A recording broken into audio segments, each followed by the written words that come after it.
Bom dia, paz do Senhor Jesus. Bom dia, paz do Senhor Jesus a todos. Hoje vamos continuar aqui em Êxodo. Vamos ler completo, leia completo aí na sua casa o 9, o 10 e o 11, tá? Não se esqueça de curtir o vídeo, compartilhar o vídeo, se inscrever no canal, comentar também o que você está achando, como que tá sendo os seus devocionais. E compartilha bastante para que mais vidas sejam alcançadas. E se tiver dúvida, coloca no campinho de comentários, né? Pra gente responder, pra gente interagir, né? Amém? Vamos orar? Senhor Deus, meu Pai, te agradecemos, Senhor, mais uma vez por poder estar na Tua presença, Pai, meditando na Tua palavra. Senhor, permita, Senhor, nos acessar mais a Tua sabedoria, Senhor, fixa, Senhor, a Sua sabedoria nos nossos corações, Pai. Em nome do Senhor Jesus, Amém. Então, vou ler aqui algumas coisas, continuando aqui, como o Lucas tinha falado ontem, ele falou da quarta praga, né? E aqui no 9 continua a quinta praga, que é a morte dos rebanhos, né? Depois o Senhor disse a Moisés: vá ao faraó e diga-lhes que assim diz o Senhor, o Deus dos hebreus: deixe o meu povo ir para que me preste cultos. Se você ainda não quiser deixá-lo ir e continuar a impedi-lo, saiba que a mão do Senhor trará uma praga terrível sobre os rebanhos do faraó, que estão nos campos, os cavalos, os jumentos, os camelos, os bois e as ovelhas. Mas o Senhor fará distinção entre os rebanhos de Israel e do Egito. Nenhum animal dos israelitas morrerá. O Senhor estabeleceu um prazo. Amanhã o Senhor fará o que prometeu nesta terra. No dia seguinte o Senhor o fez. Todos os rebanhos dos egípcios morreram, mas nenhum rebanho dos israelitas morreu. O faraó mandou verificar e constatou que nenhum animal dos israelitas havia morrido. Mesmo assim, seu coração continuou obstinado e não deixou o povo ir. Como o Lucas estava dizendo, toda praga tem um significado, né? E aqui eles tinham uma deusa que se chamava Nuit, né? Que era a deusa... Nuit, que era sobre vaca, né? Cabeça de vaca. Cabeça de vaca. Então ali eles tinham aquela deusa como a fertilidade dos animais, né? E ali o que essa praga trouxe? Trouxe um desfalque, né? Um desfalque muito grande por conta das mortes dos animais. E isso pegava muito eles, né? Porque o Egito era um lugar rico, era um país rico, bem, né? Bem próspero. Então eles eram bem prósperos. Então isso acabou aí afetando eles, né? Aliás, por conta de Deus também, né? Na vinda de José, né? Porque daí Sim. Quando acontece lá a questão de José, Sim. Ele compra tudo, né? O pessoal não tinha como comer. José, ele traz a riqueza ali. O Egito já era rico, né? Mas por causa da profecia de que o Egito passaria pela fome, que o mundo, né, ali inteiro ali passaria pelaquela fome, acredito que aquele país e as redondezas, né? Sim, não o mundo inteiro. O mundo inteiro. O mundo inteiro? Tá lá no texto, o mundo inteiro. Então ali veio aquela fome, né, terrível, e José estava ali, através de Deus, José enriqueceu o Egito, né? Porque todo mundo ali pagava o Egito para conseguir o alimento, depois começaram a dar suas coisas, né? Seus rebanhos, as suas casas, as suas terras. Então, e eles mesmos, depois como escravos. E eles como os escravos. Então o Egito ficou muito rico através de José, por causa de Deus, porque Deus era na vida de José. E aqui a gente vê que Deus tirando tudo. Porque quem trouxe? Deus. Foi Deus. Deus dá, Deus tira. Como Jó pronunciou quando a sua mulher diz, né, amaldiçoa esse Deus e morre. Sim. Ele fala, Deus me deu e Deus tomou. Mas aquele faraó que estava com José, ele era humilde, né? Ele foi humilde para reconhecer quem era José e quem era Deus na vida de José. Já esse faraó aqui não. Ele era orgulhoso, né? Soberbo. E não, em nenhum momento ele cedeu ali, né? Tanto que Deus fala, eles vão expulsar. Então foi na ira, né? Não foi na boa vontade, não foi na conversa. Foi na ira, foi na raiva, na força do ódio, né? E ali, continuando, tem a sexta praga, que é feridas purulentas. Disse mais o Senhor a Moisés e Arão. Na minha tradução tá úlceras. Úlceras? Purulentas é tipo pururuca, né? Úlceras. Tá, tipo lepra não? É tipo um tumor. Tá. Um tumor. Disse mais o Senhor a Moisés e Arão: tirem um punhado de cinzas de uma fornalha e Moisés a espalhará no ar, diante do faraó. Câncer, né? Um câncer. Ela se tornará como um pó fino sobre toda a terra do Egito e ferirá E as feridas purulentas surgirão nos homens e nos animais em todo o Egito. Eles tiraram cinza de uma fornalha e se puseram diante do faraó. Moisés as espalhou pelo ar e as feridas purulentas começaram a estourar nos homens e nos animais. Nem os magos podiam manter-se diante de Moisés, porque ficaram cobertos de feridas, como os demais egípcios. Então, quer dizer, essas feridas, quer dizer, depois disso, os magos, eles tiveram que fugir, né? Eles tiveram que fugir. Por quê? Porque nenhum poder mágico ou sobrenatural é maior do que Deus. Exatamente. Né? Então, eles tiveram que fugir da presença, né, de Moisés e Arão por conta dessas feridas, né? Então, quer dizer, quem tava tentando bater de frente agora desistiu. Tudo que estava acontecendo era tipo uma... Como posso dizer? Uma graduação das coisas, né?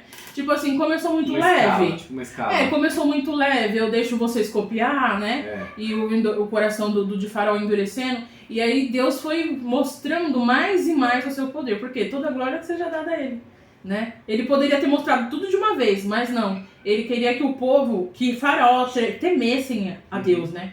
Então ele foi mostrando ali as suas maravilhas, o poder dele aos poucos. Sim. Não era porque os magos eram bons ou alguma coisa do tipo, não. Era porque Deus permitiu, né? Como eu já tinha dito no outro vídeo. Então aos poucos Deus foi mostrando, né? Que tipo assim, não, vocês só vão até onde eu deixar. Né? E Faraó de fato viu isso, né? Sentiu isso na pele e viu isso. E aí vem a 7ª praga, que é o granizo. Disse o Senhor a Moisés: levante-se logo cedo, apresente-se ao faraó e diga-lhe, assim diz o Senhor, o Deus dos Hebreus, deixe o meu povo ir para que me preste culto. Caso contrário, mandarei desta vez todas as minhas pragas contra você, contra os seus conselheiros e contra o seu povo, para que você saiba que em toda a terra não há ninguém como eu. Porque, olha o que Deus fala, porque eu já poderia ter estendido a mão, ferindo você e o seu povo com uma praga que teria eliminado você da terra. Então, quer dizer, né? Com a mão estendida do Senhor, ele poderia ter acabado com tudo, matado tudo. Fez com Sodoma, né? Tirou Ló e arrebentou com tudo, não sobrou nada. Verdade. Mas não, o Senhor falou que ele estava, tipo assim, dando chances ao faraó, né? Mas eu os mantive em pé exatamente com este propósito. O propósito de Deus era qual? Mostrar a vocês o meu poder e fazer que o meu nome seja proclamado em toda a terra.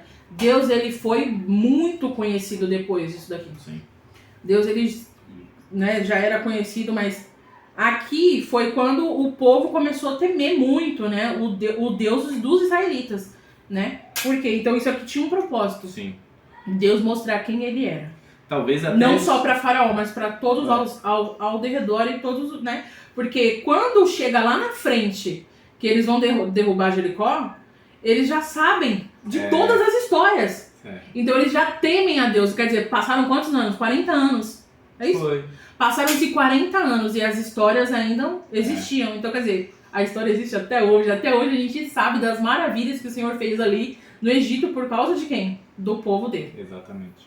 E o granizo, ela quer dizer o quê? Porque tinha uma deusa, né? Eles têm uma deusa da água, Íris, e o deus do fogo, Osíris, né? Porque quando Deus mandou essa praga do granizo, foi o quê? Contudo, cadê? Eu quero achar aqui na parte que fala do fogo. 24, 9:24.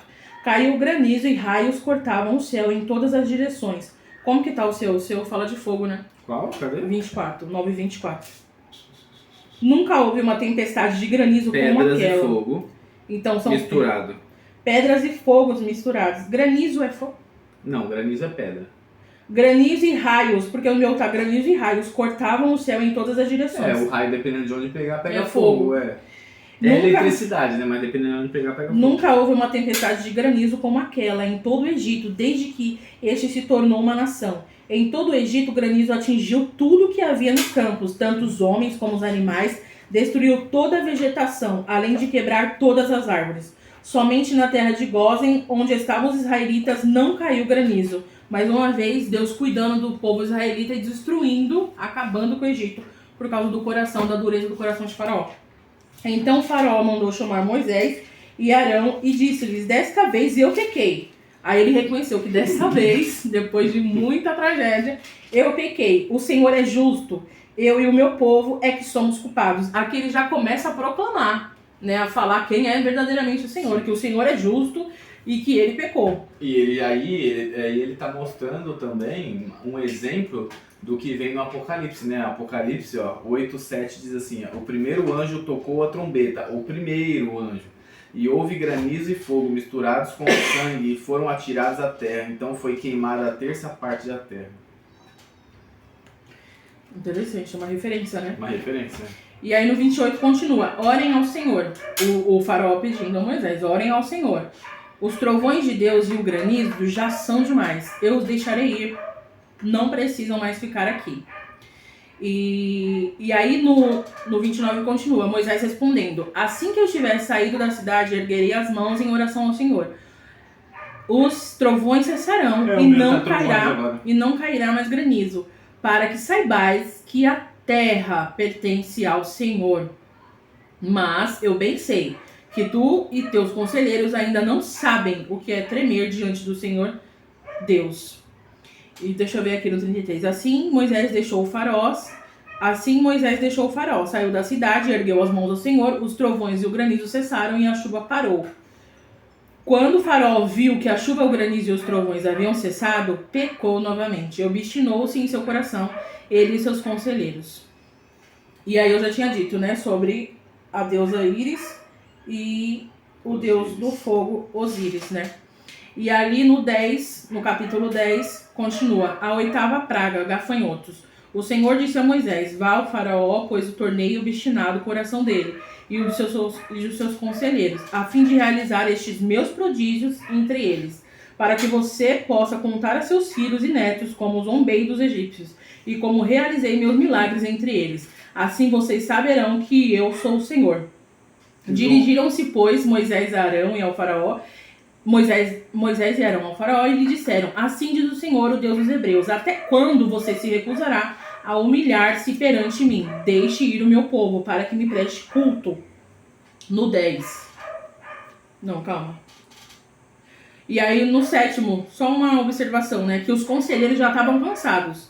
O versículo 7. Os conselheiros do faraó lhe disseram, até quando este homem será uma ameaça para nós? Deixe os homens irem prestar culto ao Senhor, o Deus deles. Não percebes que o Egito está arruinado? E no 10, disse-lhes o faraó, vocês vão... porque aqui o faraó ele permitiu que eles saíssem para prestar o culto, né? E aí ele falou, então Moisés e Arão foram trazidos de volta à presença do faraó, que lhe disse, vão, preste culto ao Senhor, o seu Deus, mas digam-me quem irá. Moisés respondeu, temos que levar todos, os jovens, os velhos, os nossos filhos e as nossas filhas, os nossos ovelhas, bois, porque vamos celebrar uma festa ao Senhor. Disse-lhes o faraó, vocês vão mesmo precisar do Senhor quando eu deixá-los ir com as mulheres e crianças. É claro que vocês estão com más intenções. E aqui ele já começa a endurecer o coração de novo. De forma alguma. Só os homens podem ir prestar culto ao Senhor, como vocês têm pedido. E Moisés e Arão foram expulsos da presença do faraó. Mas o Senhor disse a Moisés, estende a mão sobre o Egito, para que os gafanhotos venham sobre a terra e devorem toda a vegetação, tudo que foi deixado pelo granizo. Faraó aqui sempre querendo manter a postura, né? Tipo assim, eu vou deixar, mas você não vai levar todo mundo. Ainda sou eu que mando. Mas não, quem manda é o Senhor, né? E assim Deus mandou a praga de gafanhotos. Os gafanhotos, essa praga acabou envergonhando o deus do inseto, que chamava Sebeque.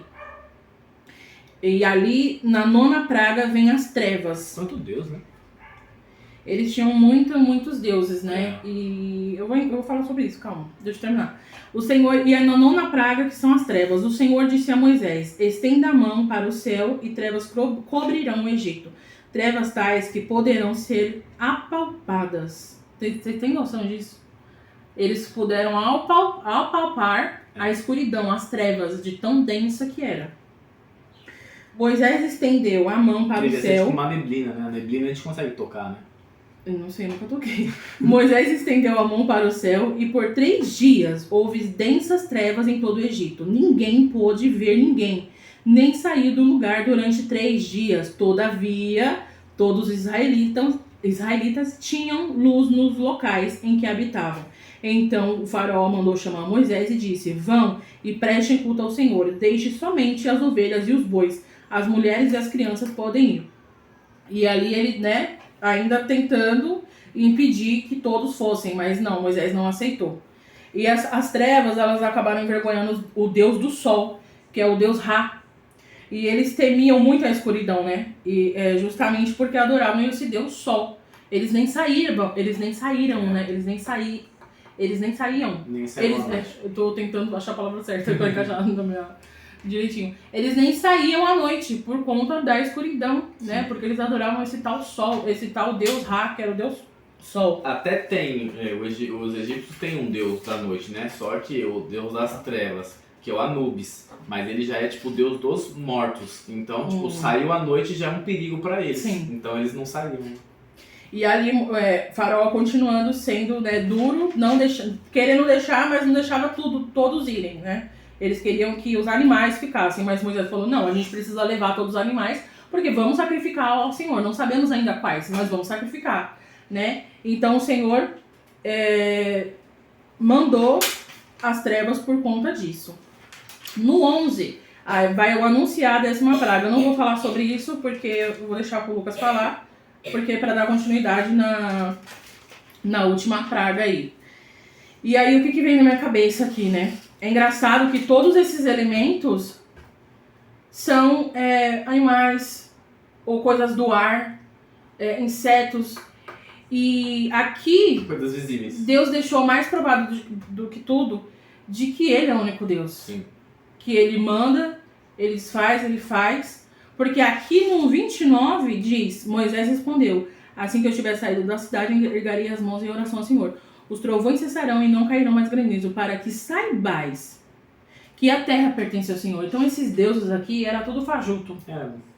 Porque nenhum deles puderam livrar eles, né? Eles foram todos envergonhados. Sim. Nenhum deles livraram ele das trevas, da morte dos rebanhos, das feridas, do granizo, dos gafanhotos e dos outros que você também já tinha falado, né? Por quê? Porque todas essas coisas adoram a quem? Quem é o dono de todas as coisas? Sim, Deus. É Deus, né? Deus fez todas as coisas. Deus criou todas essas coisas. O granizo, o trovão, os céus, a terra, o pó. Ele que fez tudo. Então esses deuses aqui não são nada. Sim. Né? E aqui disse que a terra pertence ao Senhor. Tudo pertence ao Senhor. Então ele provou aqui que esses deuses não são nada. Né? Então nada podemos temer. Não devemos temer ao homem. Não devemos temer a mal algum. Porque tudo pertence a Deus. É Ele quem manda em todas as coisas. E essa convivência no Egito vai gerar um grande problema para eles, né? Porque lá na frente, quando Moisés sobe o Sinai, eles pedem para Arão fazer um Deus para eles, né? E Arão faz um bezerro de ouro, né? Porque eles estavam há 400 anos na cultura do Egito.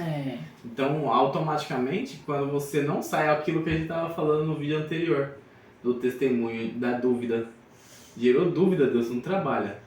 Lá de cima do monte, Deus fala, o seu povo fez uma imagem lá embaixo. Então isso é até um problema, porque a cultura estava enraizada. Então, né, o processo deles no deserto aí foi para tirar, matou as raízes, quem era enraizado, né, depois ficou pelo deserto, e quem não era enraizado, quem era só semente, seguiu para Canaã, né? Sim, não devemos adorar a nada, só Deus. Só Deus. Esses deuses aqui eram feitos de barro. Ou de sei lá o quê. Argila. Acho de argila. No deserto talvez argila. Eram feitos por mãos de homens, né? E o nosso Deus não. O nosso Deus, ele é o único e suficiente Criador que nos fez e que fez todas essas coisas aqui. A hora que ele mandava o gafanhoto ia. A hora que ele mandava o gafanhoto morria, parava. Granizo descia, granizo parava. Por quê? Porque ele é o Deus de todas as coisas. Né? Você tem mais alguma coisa pra falar? Não. Só que quem não acredita nele é um vacilão. Porque os outros deuses, tudo você tem que pagar pra ter em casa, né? O Deus invisível não precisa pagar. Né? Já foi pago. Jesus já pagou esse preço por nós, pra gente acessar ele de graça. Por graça e de graça. Né? E o resto o pessoal tem que pagar pra ter as estatinhas lá, meu. Então é um tonto. Deuses que não falam, que não vê, que não sente, que não ouve. Que até tem um profeta que fala, né? Tem boca, mas não fala, tem olhos, mas não vê, tem ouvidos, mas não ouve. Sim. Senão nós navega na Bíblia toda aqui, né? Então é isso. Adore somente ao Deus de Israel, o grande eu sou. Vamos orar? Senhor, meu Deus e meu Pai, obrigado, Senhor, pela Tua palavra. Nos ajuda, Senhor, nos ensina, Senhor, que venhamos guardar na tábua do nosso coração. Viver a Tua palavra, viver o que o Senhor chamou-nos para viver, Pai. Ou, Senhor, ser apaixonado pela Tua palavra. Senhor, através dos vídeos, Senhor, quem estiver assistindo, Senhor, que o Senhor venha falar, venha tocar, venha libertar, curar, transformar a vida de cada um, Senhor, tanto a nossa quanto a deles. Em nome de Jesus, obrigado a todos. Amém. Tchau, tchau.